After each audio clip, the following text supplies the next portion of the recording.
Good evening. Today's date is May 29th, 2025. Time is 11 p.m. Now, the next video requires more than just a caption. It's Karoline Leavitt with her most recent press briefing. Now, it's no surprise that she's a mouthpiece for Donald Trump, so you have to take everything that she says with a grain of salt, or better yet, don't believe any of it. In the video, she is tag team with Molly Hemingway, who is the chief editor of the Federalist media outlet. This is about as right-leaning and MAGA as you can get. Leavitt introduces her at the end of her initial comments during the briefing and allows her to spew her lopsided comments in regards to judges that have been standing in the way of Trump's illegal policies.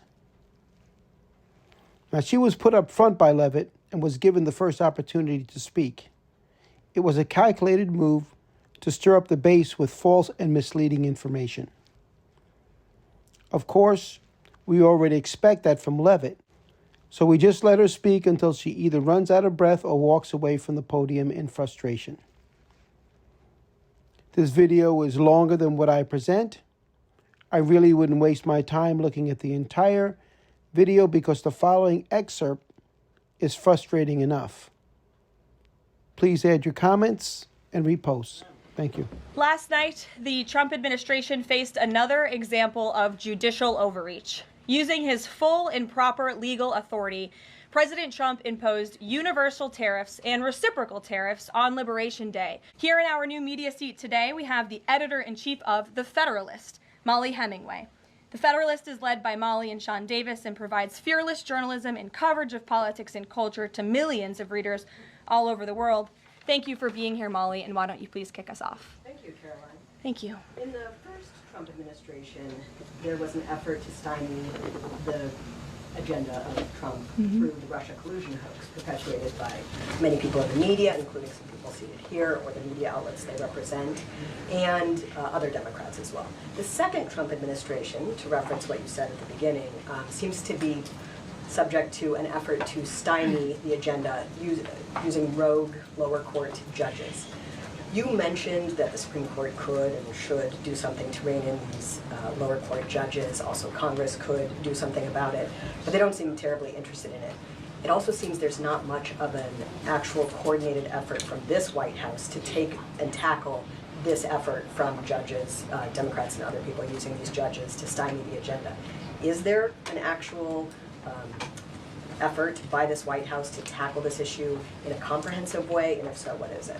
There is an effort by this administration to tackle these rogue judges and the injunctions and the blockades that we have faced. And this administration is fighting every single one of those battles in court, including already the block that came down from the tariff court, the IEPA court last night. And as on my way out here to the briefing room, I understand that there was another district court judge right here in Washington, D.C. who ruled against the president's tariff power because nationwide injunctions ordered against the first Trump administration, Trump 1.0, account for more than half of the injunctions issued in this country since 1963. And President Trump had more injunctions in one full month of office in February than Joe Biden had in 3 years. And let me roll through some of these radical injunctions to paint the picture for the American people at home. These are not just talking points. These are real judges in the court of law who are trying to block the president's power and the policies that he was elected to enact. For example, a court ordered the Trump administration to return already deported terrorist aliens back to the United States. A court has ruled the Trump administration can't even temporarily pause our refugee programs. Courts prohibited the Trump administration from eliminating federal funding for child transgender surgery and mutilation, a practice that the American people overwhelmingly reject. A court also held that the Trump administration could not ban people experiencing gender dysphoria or mental health issues from serving in the military. Ridiculous. Courts prohibited the removal of transgender women from women's prisons despite potential physical harm to real women in those prisons, biological women. A Northern District of California judge issued an absurd ruling that the president cannot fire people within the executive branch without Congress passing a bill, even though Congress has expressly authorized the president through the Office of Personnel Management to authorize reductions in force across agencies A court also ordered the Trump administration to rehire thousands of already fired employees in several cases. A federal judge blocked the Trump administration from defunding the Department of Education, another signature campaign promise that this president has the power to implement. Courts ordered the Trump administration could not eliminate funding for illegal DEI programs, hence the word illegal. These are illegal programs to begin with, and now the courts are trying to say this president can't roll them back. And a district court judge prohibited the president from issuing any categorical funding freezes.